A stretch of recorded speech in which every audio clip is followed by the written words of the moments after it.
combustion reactions today, and this will be a pretty short video because combustion reactions, they always have the same product. So the key is just recognizing when you have a combustion reaction. So combustion reactions, we talked about this earlier, but when you think combustion, this is when we think of fire. Okay. So visually, when you see a combustion reaction, that's when you'll be seeing a flame or fire. But looking at your reaction, your reactants will always have a compound with carbon and hydrogen. So it doesn't matter how many carbons or hydrogens you have.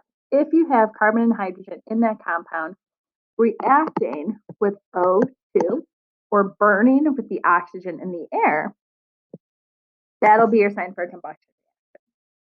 Sometimes you may have something, carbon, hydrogen, and oxygen in that compound.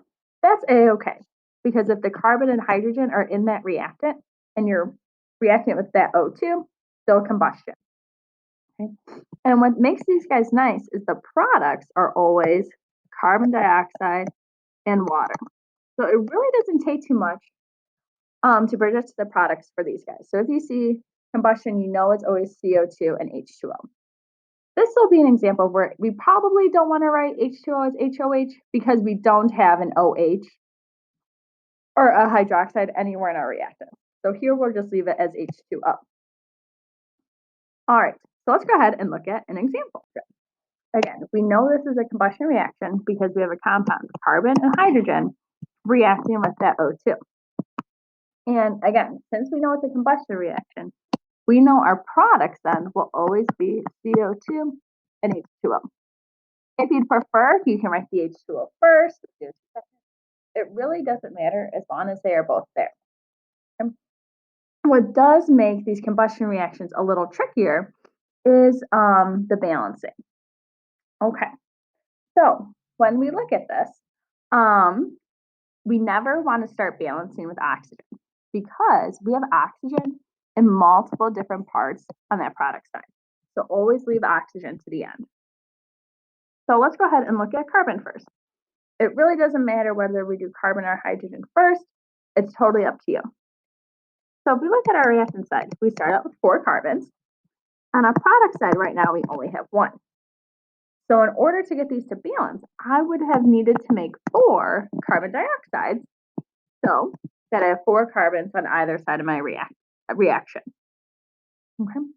Look at my hydrogens now. On my reactant side, I have 10 hydrogens. On my product side, right now I only have 2. I can't start with 10 hydrogens and only end with 2. So if I react 1C4H10, that means I have to make 5 molecules of water. So now I have 10 hydrogens on my product side as well. So now that my carbons and hydrogens are balanced, now I can start to look at that oxygen. On my reactant side, I only have 2 oxygens, 2 from that O2. On my product side, I have oxygens in 2 different places.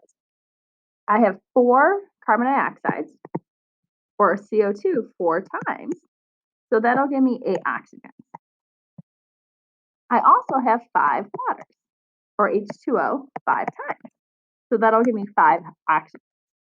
This means I have a total of 13 oxygens on my product side.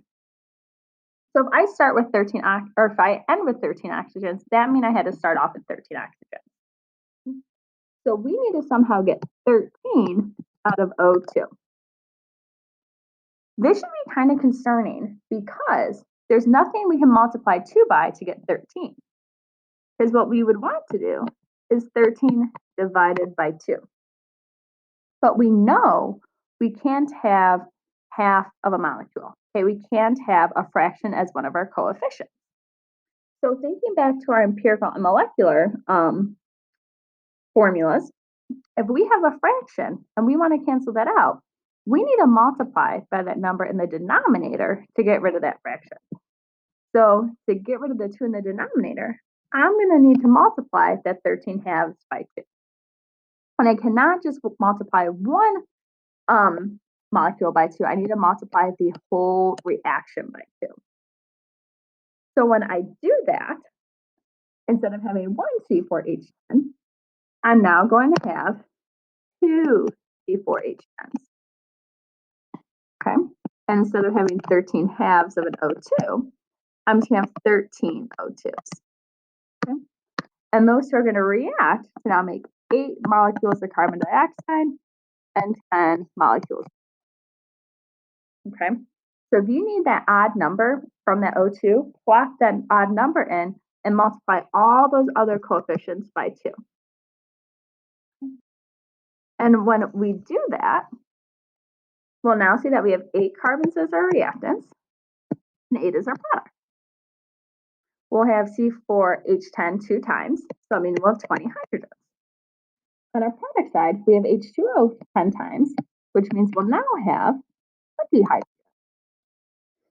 Okay. Looking at my O2s, I have 26 on my reaction side.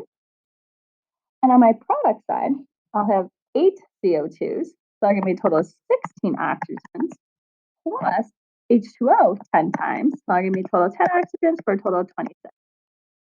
So now we can see we have the same number of atoms on either side of our reaction.